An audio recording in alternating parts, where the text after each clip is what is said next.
자, 계속해서 교재 27페이지에 기본 예제 2번 수학적 기납법 수업에서 이제 가장 중요한 예시를 하나 볼 테고요.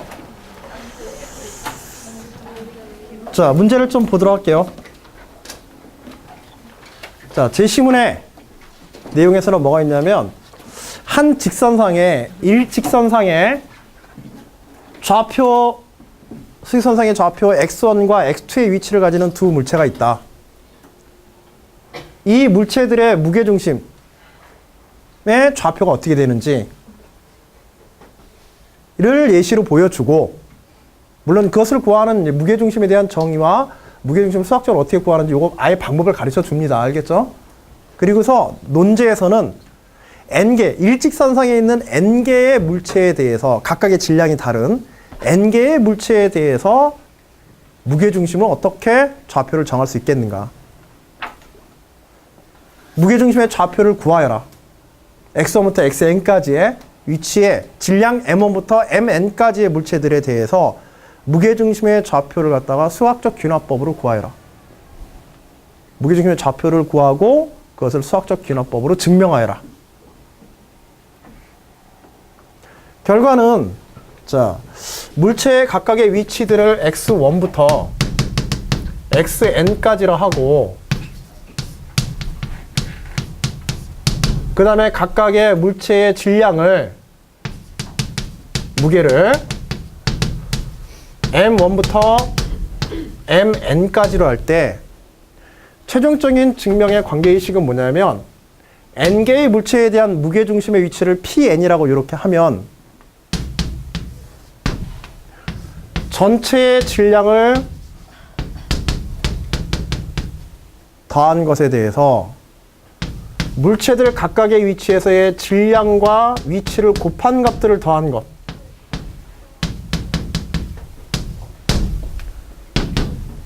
요게 이제 무게중심, 일직선상에 있는 물체들의 n개의 물체에 대한 무게중심의 좌표에 대한 식인데, 이 식이 이렇게 되어짐을 유추를 하고 경험적으로 유출하고 이걸 수학적 기납법으로 증명해라가 문제야. 근데 문제에서 이 식을 안 줬단 말이야, 지금. 이 식을 안 줬어요. 그러니까 스스로 이 식을 만들고 그 식이 옳음을 수학적 기납법으로 증명해라 라고 하는 문제입니다. 그리고 문제의 조건에서 n은 최소 2 이상의 자연수라고 하는, 정수라고 하는, 양의 정수라고 하는 이 조건을 준 거고, 수학적 기납법을 쓰더라도 n = 2 이상에서 증명해라는 거야. n = 1에서 출발할 필요가 있다, 없다? 없다. 또한 이 문제는 n = 1에서 출발할 필요가 없어요. 왜? 무게중심이잖아. 그치? 한 물체의 무게중심, 점 하나로 되어 있는 물체의 무게중심 필요 있다, 없다? 없다. 적어도 무게중심을 논하자고 한다면 두 물체 이상에서 논하는 게 기본적인 요소니까 n = 2에서부터 출발하는 이제 수학적 기납법을 적용해서 증명해라. 이런 문제가 된 겁니다. 자, 제시문을 조금 더 읽어볼게요. 어떻게 이런 것들이 문제가 가능하고 어떻게 풀어가는지. 먼저 두 물체의 무게중심을 어떻게 구하는지 제시문에서 아예 설명하고 있어요. 내분점 관계식을 이용하면 된다. 봐봐. 시소 생각하면 되지? 쉽게 얘기해서. 시소 생각하면 돼. 무거운 쪽으로 좀 더 가까워지겠지, 무게중심은. 그치? 즉, 무거운 질량의 비에 따라서 무게중심의 위치가 그거에서 비례해서, 반비례해서지, 치우치게 돼요. 만일 M2, 여기에 있는 물체가 더 무겁다고 한다면 거리는 이쪽으로 가까워지겠지, 무게중심이. 저울 생각하면. 그치? 그래서 무거운 쪽은 오히려 거리가 짧아지고, 가벼운 쪽은 오히려 거리가 멀어져요. 쪽으로부터는. 뭐에 반비례해서? 질량에 반비례해서. 그치? 그래서, 자, 무게중심점의 위치를 우리가 일반화할 거기 때문에 두 물체의 무게중심이니까는 P2라고 이렇게 씁시다. 요 좌표, 요걸 구하자는 거지. x1, x2, xn은 0 이상의 임의의 좌표라고 생각하면 되고, 그치? 순서대로. 제일 왼쪽에서부터 x1, x2, x 이런 식으로 정해버리면 되는 거니까. m1, m2, m2, mn 해가지고 정해버리면 되는 거니까. 자, 그래서 비례식을 봤어. 이건 제시문에 아예 나와 있습니다. 이 비례식이. 기본적으로 이제 무게중심에 관한 이해가 부족하다고 한다면은 그 정보를 주고 그 정보를 이용해서 여러분들이 일반화된 증명을 해라. 이런 구조로 되어 있는 거야. 논술 문제 가장 대표적인 형태의 제시문의 이용 중에 하나고 제시문의 구성 중에 하나예요. 기본 방향 가르쳐주고 일반화된 문제를 풀도록 증명하도록 하는 거. x1, p2 선분의 길이죠. p2에서 x2까지의 무게중심에서 x2까지의 거리의 b는 뭐에 반비례한다? 질량에 반비례한다. 그리고 이거 풀면 그냥 p2 좌표 나오는 거예요. 대신에 이제 선분의 길이를 조금 더 표현을 해줘야겠죠. 선분의 이 길이를 갖다가 좌표의 값으로 바꿔줘야겠지. x1, p2는 어떻게 되어지게 돼요? p2-x1 하면 되지. 왜? 무게중심은 두 물체의 어디에 위치할 테니까? 이쪽에? 그치, 사이에. 그래서 p2는 x1보다 크고 x2보다는 작을 테니까.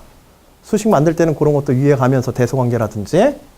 그래서 x1, 이건 좌표의 값들이기 때문에 x1, 선분 x1, p2의 길이는 뭐다? p2-x1이 되겠지? 그치?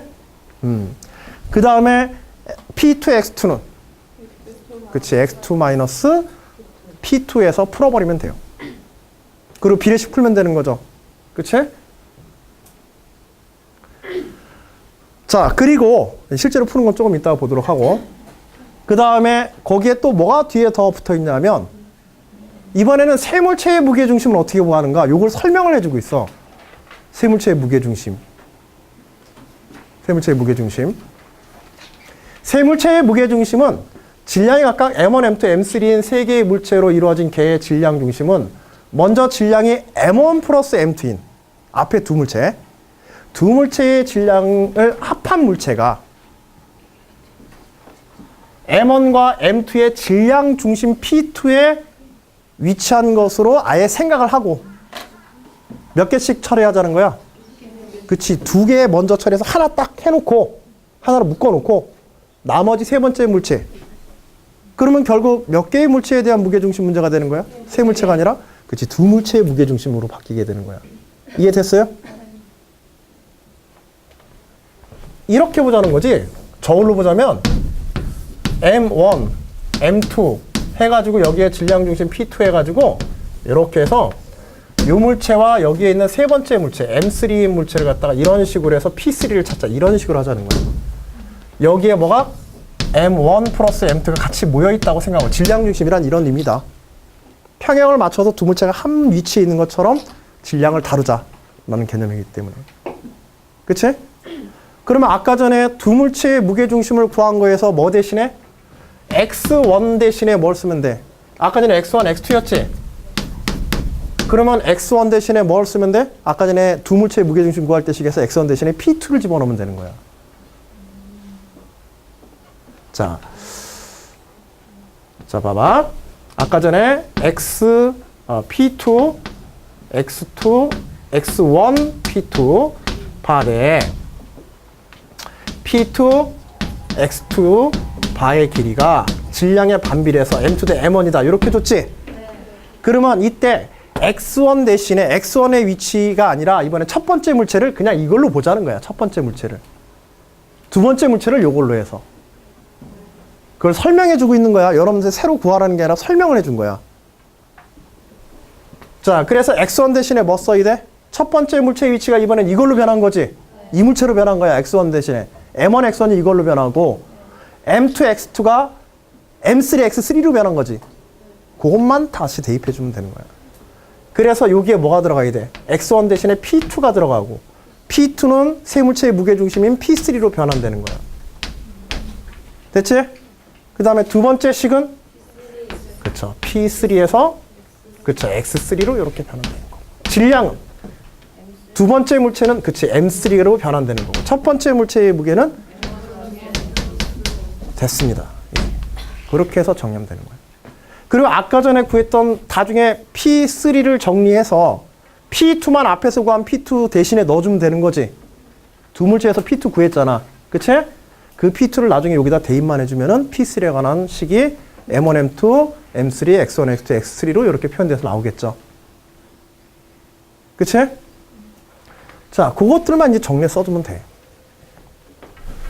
자, 물론 요 식을 구성하기 위해서는 요걸 이제 정리해서 보게 되면 좌표의 식으로 바꾸고 P2-X1 대소관계 이용해가지고 물론 X1, X2 사이에 뭐가 있다?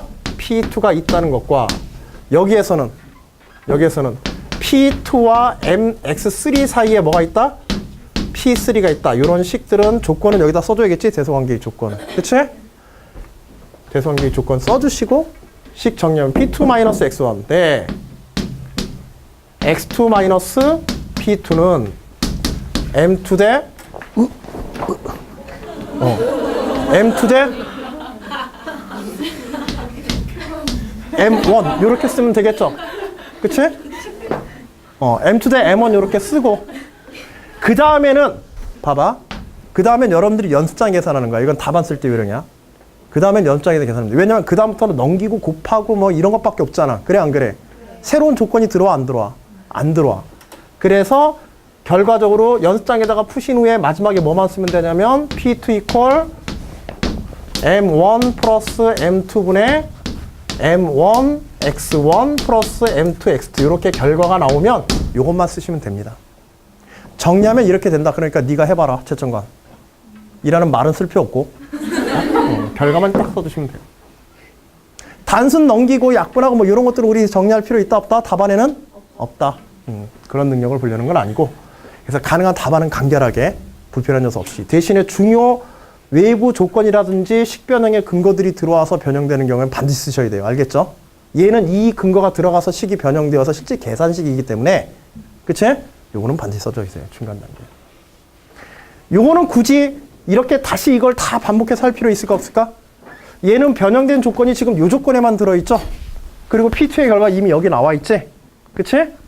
그래서 이렇게 처음에 기본식만 써주고 마찬가지로 두 물체에 대한 무게중심과 마찬가지 방법으로 정리하면 계산은 여러분 연장에 해야 되지만 확인을 해야 되지만 그래서 P3에 대해서 좌표 정리하면 이렇게 된다 하고 요거는 결과만 보여주셔도 될 거야. M1 플러스 실제로 해보면 이렇게 나와요.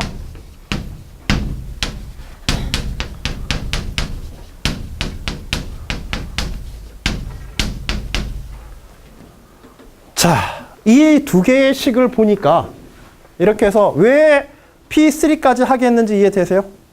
일반적인 접근법이 어떠한지, 일반적인 무게중심의 접근법이 일반화가 어떤 식으로 진행되는지의 방향성의 정보를 준 거고 그리고 뭘 준 거야? 그걸 통해서 결과물의 경험적 규칙이 어떻게 되는지 P2하고 P3의 구조가 어때? 그치, 같아.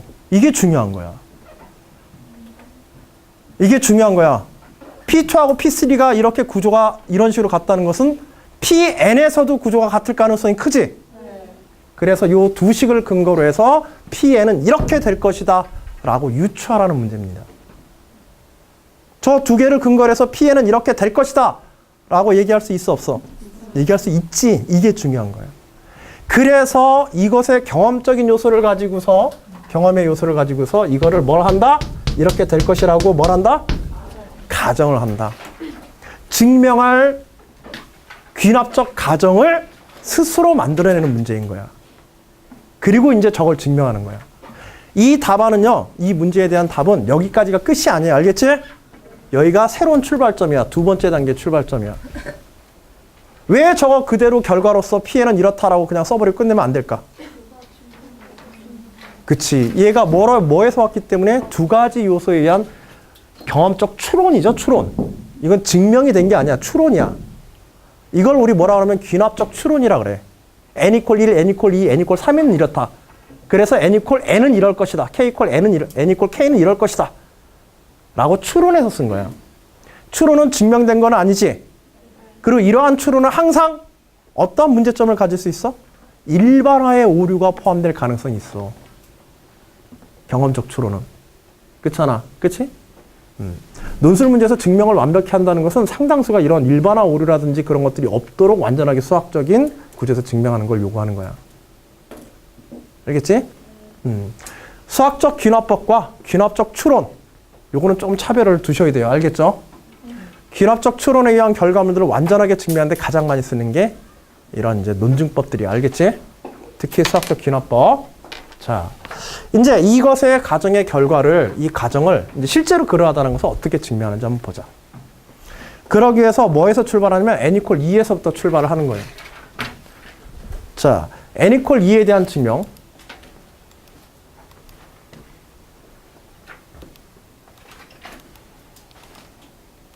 자, 이와 같이 해서 이제 다 구했다. P2에 대해서 뭐 일반화를 위해서 이거는 알고서 있으니까 써준 거고 마지막은. 그다음에 P3도 마찬가지 방법으로 해서 P3도 확인하니까는 이와 같은 구조를 가지더라.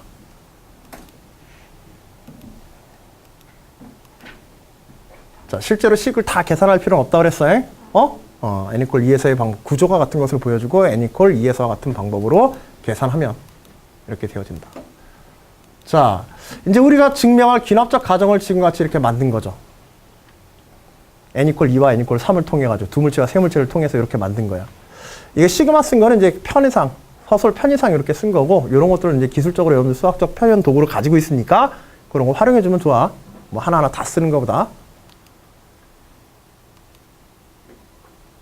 자, 실제로 이제 n 이퀄 2, 그 다음에 n 이퀄 k, k 플러스 1에 대한 증명을 시도를 할 겁니다.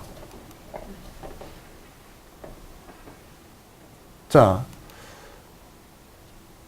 지금 n 이퀄 2에 대한 증명, n 이퀄 2에 대한 증명은 필요 있어 없어? 없어요. 없어. 그렇다고 안 쓰면 돼? 안 쓰면 안 돼. 반드시 이 단계에서 수학적 귀납법을 시작할 때는 다시 n 이퀄 2는 앞에서 구했으므로, 그래서 앞에다가 뭐 해주면 좋아? 앞에 우리 경험적으로 풀어갈 때 여기다 식 1이라고 이런 식으로 표현해주면 좋겠지? n 이퀄 2는 n 이퀄 2에서는 식 1과 결과가 같다. 그리고 바로 넘어가 버리면 돼. 그치? 그래서 성립한다. 자, 본 증명은 이제 n 이퀄 k, k 플러스 1에 대한 증명이 주가 되겠죠. 자, 물론 이제 귀납적 가정이 성립한다고 해서 귀납적 가정이 하나 써지되 n 이퀄 k일 때 뭘 가정하면 n 이퀄 k일 때 pk 이퀄 k까지 이렇게 성립한다고 가정하자. 이게 출발점이야. 요거 먼저 써야 돼요. 반드시. 내가 뭘 증명할지 그걸 대상으로 써 놓으시고, 그 다음에 k 플러스 1에 n 이퀄 k 플러스 1에 증명하면 다음과 같다. 자, 지금의 식이, 요 식이 어떻게 해서 나왔는지 한번 생각해 보세요. pk 플러스 1이 시그마 i 이퀄 1부터 k까지 mi 플러스 mk 플러스 1. pk 곱 시그마 i 이퀄 1부터 k까지 mi 플러스 mk 플러스 1 xk 플러스 1. 조금 복잡해 보이는데 이 식이 어떻게 해서 갑자기 뜬금이 툭 하고 튀어나왔을까 이거? 그치, 귀납적 가정. 근데 사실 이거는 귀납적 가정이 아니라 n 이퀄 2에서 나온 거야. n 이퀄 2. n 이퀄 2에 m1 대신에 뭘 쓴 거예요? 요거 쓴 거야. m1 대신에. m2 대신에 요거 쓴 거예요. m2 대신에. 그 다음에 x1 대신에 pk 쓴 거예요. k개까지의 무게중심. k 플러스 1개가 있는데 k개까지 무게중심이 저렇다라고 해서 저 식 하나를 여기다 쓴 거야. x1 대신에. 그 다음에 요거 뭐? m1 대신에 m1 x1 쓴 거야. 그 다음에 m2 x2 쓴 거예요. 요거 우리가 어디다 썼지? 이 방법. 이 방법 앞에 이미 어디다 썼어? 그치. n 이퀄 3 구할 때 썼던 거야. n 이퀄 3 구할 때 앞에 두 개 합쳐가지고 p2에 있고 m1 플러스 m2가 거기에 있고 세 번째 물체는 m2 x2로 가정하고, 그치? 대입해서 썼잖아. n 이퀄 2가 성립하기 때문에. n 이퀄 2는 이미 옳다는 게 증명됐으니까 거기다 그대로 대입한 거야. 그 식이에요. 식 1에 의해서 나타난 거예요. 이 식 1에 대입한 거야. 앞에 보이는 이 식 1에다가. 즉 kk 플러스 1의 증명을 n 이퀄 2를 이미 증명했잖아. 두 물체의 무게중심이 이렇게 된다.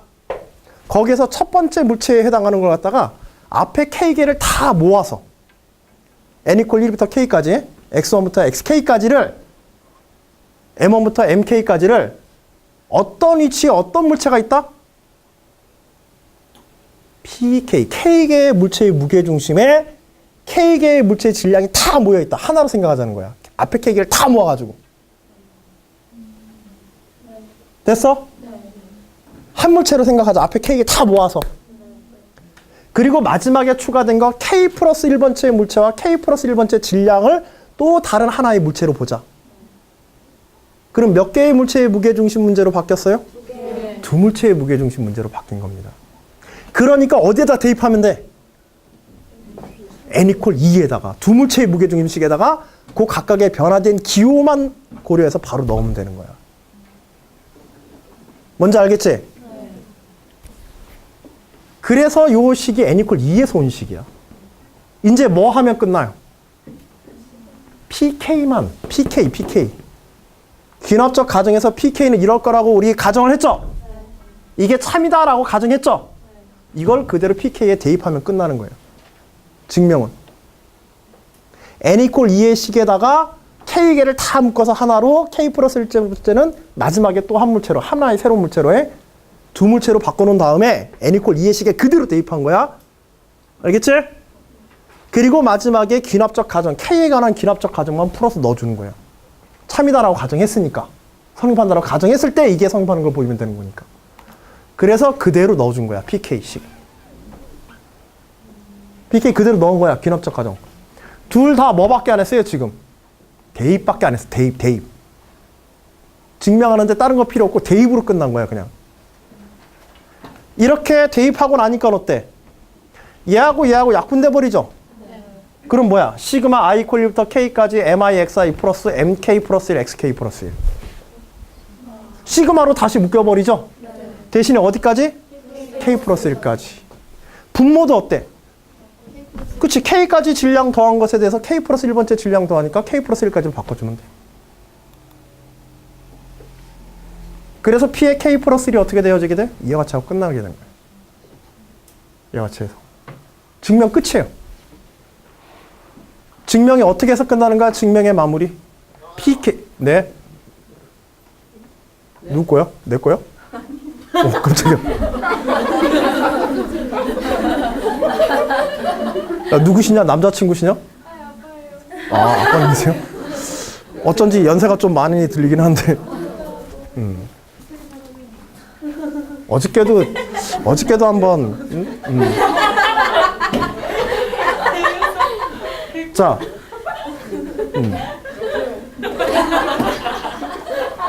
금방 뭐라고 그러신 거냐? 배에서 나는 소리. 배에서 나는 소리였다고? 여보세요? 자, 뭐 하다가 또 까먹었다.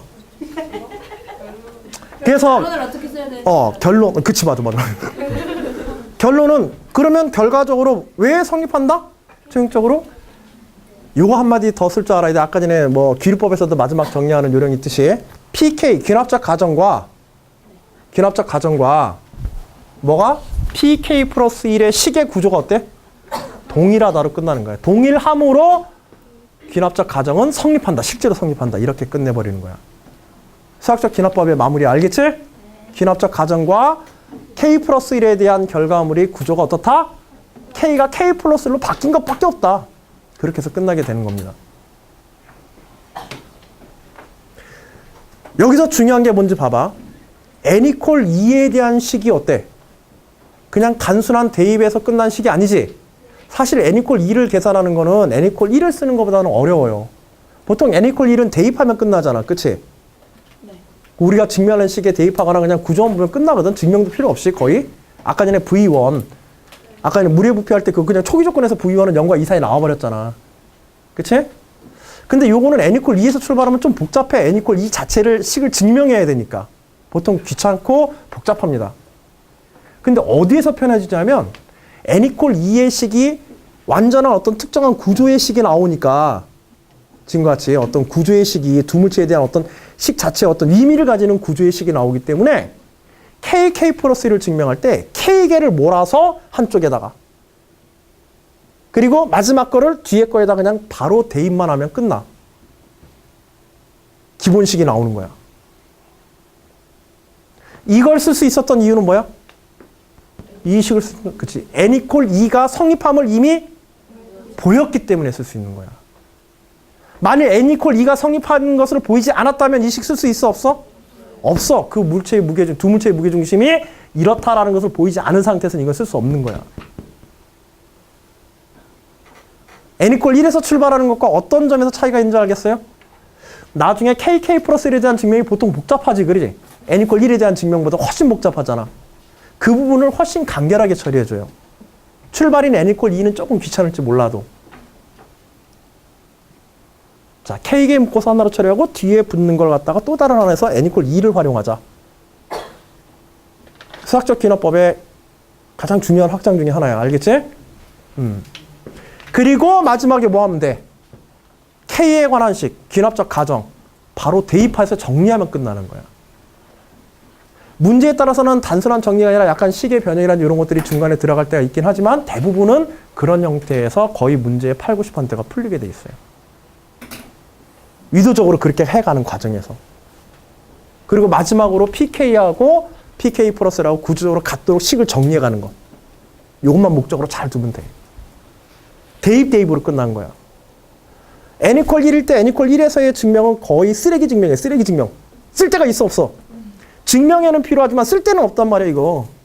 괜히 시간 잡아먹는 것처럼 보여. n equal 대입해서 아까 전에 v1은 0과 1 사이다 굳이 쓰는 것 자체가 귀찮아. 근데 안 쓰면 떨어져. 그러니까 쓰는 거야.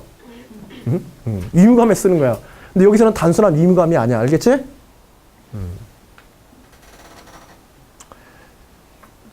그래서 이런 이제 수학적 귀납법의 확장들이 n equal 2에서 출발하는 수학적 귀납법은 도대체 어떤 목적을 하는지 단순히 귀찮게 하기 위한 것이 아니라 KK 플러스에 대한 증명에 매우 중요한 수학적 근거가 되는 거예요. 자, 이걸 잘 명심하고 여러분들이 수학적 귀납법을 적용하는 문제에 있어서 증명하는 문제에 있어서 n equal 2에서 출발하는 것 갖다가 어떻게 활용하고 K에 대한 것, 귀납적 가정을 어떻게 활용하는지. 또 지금의 이 문제는 사실 수학적 귀납법 문제 중에서도 상당히 어려운 문제예요. 왜 어렵냐 하면 아까도 얘기했지만 우리가 증명해야 될 대상의 명제를 줬어 안 줬어? 안 줬단 말이야. 이런 문제 사실 논술 문제도 별로 없어요. 귀납적 가정을 스스로 만들게 하는 문제는 별로 없다고. 논술 문제에서도. 뭘 증명하려고 하는데 증명 대상을 먼저 만들어라. 증명해라. 뭐 수학자들이나 하는 짓이지. 근데 여기 있는 사람들이 다 수학과 갈까? 그건 아니잖아. 그치? 그래서 이 문제는 좀 특별하게 고분이 어려운 문제이지만은 이제 핵심은 뒷부분에 이 기류법의 증명에 있다. 그리고 기본적인 이제 귀납적 추론을 통해서 일반화된 결과를 갖다 유추하는 것. 이것과 수학적 귀납법의 차이를 조금 이해하시라고. 자, 수학적 귀납법의 구조에 대한 근본적인 얘기를 수학적 얘기를 조금 하나만 더 할게요. 자, 이런 구조들이 어떻게 가능한지에 관한 이야기. 수학적 귀납법의 기본적인 정의하고 관련돼 있는데, 자, 구조에 관한 이야기, 요거는 별 얘기 아니야. 이론이긴 하지만. 자, 보통 n equal 1에 대해서 정리하는 것은, 이거는 귀납법, 수학적 귀납법의 이제 출발점. 요걸 잡는다고 생각하시면 돼요. 자, n equal 1에서 p1이 명제야. 여기서는 좌표가 아니라 저기 익숙해지면 안 되고.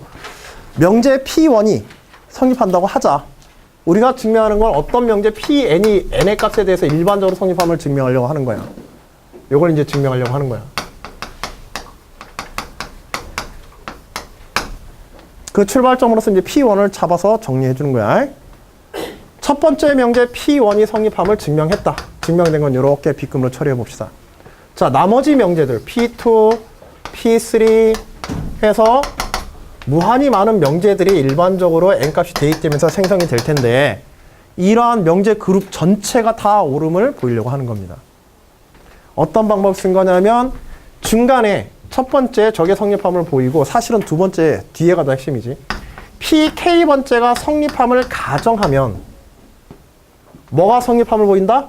그 다음 것. 그치. K 플러스 1이라는 문자의 어떤 특별한 경우가 아니라 일반화된 경우지 지금 이 경우는. 요게 성립하면 요게 성립한다는 것을 보여준 거야. 이걸 증명한 거야. 요걸 증명을. 이걸 증명한 것처럼 보이지만 사실은 핵심은 뭐다? 이걸 증명하는 게 아니라 이거 자체를 증명하는 게 아니라 이게 성립하면 이게 성립된다. 요 화살표를 증명한 겁니다. 수학적 귀납법은. 그리고 뭘 줬어? 출발점을 줬죠. 출발점을 증명했어. 그러니까 어떻게 된 거야? 연속적으로, 도미노 이론이라고 그러지? 연속적으로 모든 명제들이 다 증가하면서. 요거는 n equal k가 성립함을 가정할 때 n equal k 플러스 1을 성립함을 증명하는 것은 증가하는 방향에 k가 증가하는 방향의 성립함을 증명한 겁니다. 요걸 증명한 거야. 방향성에 대한 증명이야. 커지는 쪽으로. 앞에 게 성립하면 그 다음에 커지는 거. 그리고 출발점을 딱 증명해버리니까 어떻게 되는 거야? 짜르르 성립하는 거지.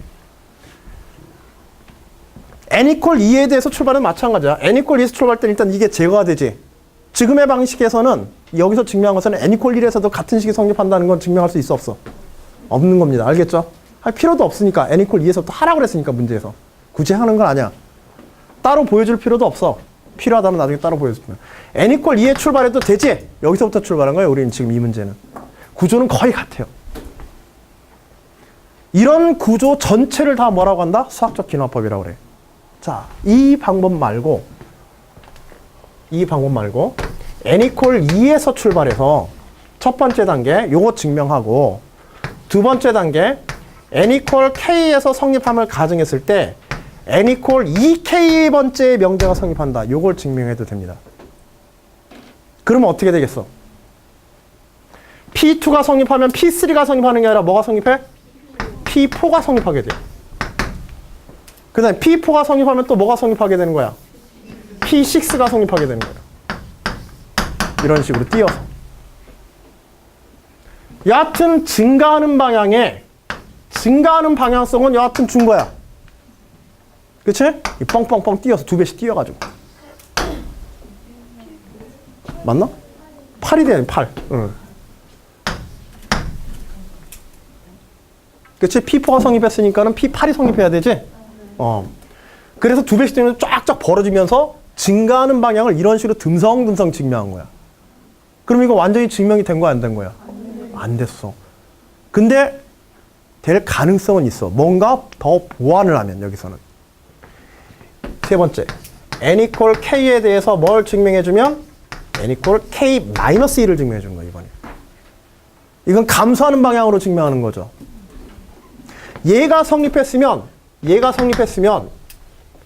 자, pk가 성립하고 p의 2k가 성립했다고 하자. 요까지 보였다고 하자. 그리고 저게 성립되면 저걸 증명하게 되면 여기서부터 하나씩 줄어들면서 사이를 다 채워주는 겁니다. 하나씩 줄어들면서.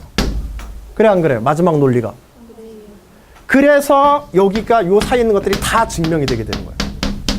그러면 요 세 개를 세트로 하면 어떻게 되게 돼? 두 단계가 아니라 세 단계로 구성하는 증명 귀납법도 있다는 얘기야. 그러면 사이를 다 채우게 돼. 심지어 어디까지 증명돼 저거는? 그쵸. n equal 1까지도 증명되게 돼버리는 거야. n equal 1까지도. 이 경우에는. 봐봐. 두 번째 2개씩 안 띄고 3개씩 띄어도 큰 차이는 있어 없어? 없어. 저렇게 증명하는 구조 전체를 다 우리는 수학적 귀납법이라고 하는 겁니다. 그러니까 혹시라도 지금 우리가 다루지는 않지만 저와 같은 변형의 식들이 있다고 하더라도 수학적 귀납법으로 어떤 식으로 증명이 되는지 그 구조를 이해하고 접근하시면 저런 문제도 적용할 수 있을 거예요. 저 구조를 적용하는 문제가 지금 연습 예제 1번 문제예요. 산술기하 평면의 절대부등식 증명하는 그 다음 연습 문제 1번 문제입니다. 그런데 그건 굉장히 어렵고 실제로 문제 출제 가능성은 상당히 적어요. 그래서 여기서 직접 응용하진 않지만 제시문상에서 있는 방법과 해설지상에서 그걸 설명한 부분이 있을 거예요. 알겠지? 필요하시면은 혹시라도 좀 더 심화된 연습을 생각해 보시는 분은 해보셔도 좋은데 하다가 지친다 싶으면 바로 해설지 보면서 아 요렇게 되는구나로 감을 잡으셔도 좋아요. 하다가 지치면 안 하니만 못합니다. 알겠죠? 꼴 보기 싫어지는 것보다는 가볍게 보고 나오는 게 오히려 나아.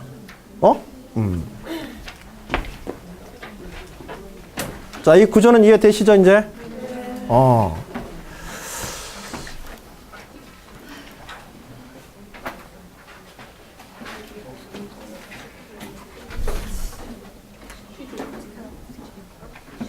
자, 이제 마지막에 여러분들이 이제 오늘 과제로 쓸 연습 예제 2번 n equal k 플러스에 대한 증명으로서 지금 본 문제와 거의 비슷한 구조인데 그 문제에 대한 설명을 약간 추가적으로 드리고 오늘 마무리하도록 할게요. 이제 문제풀이 과제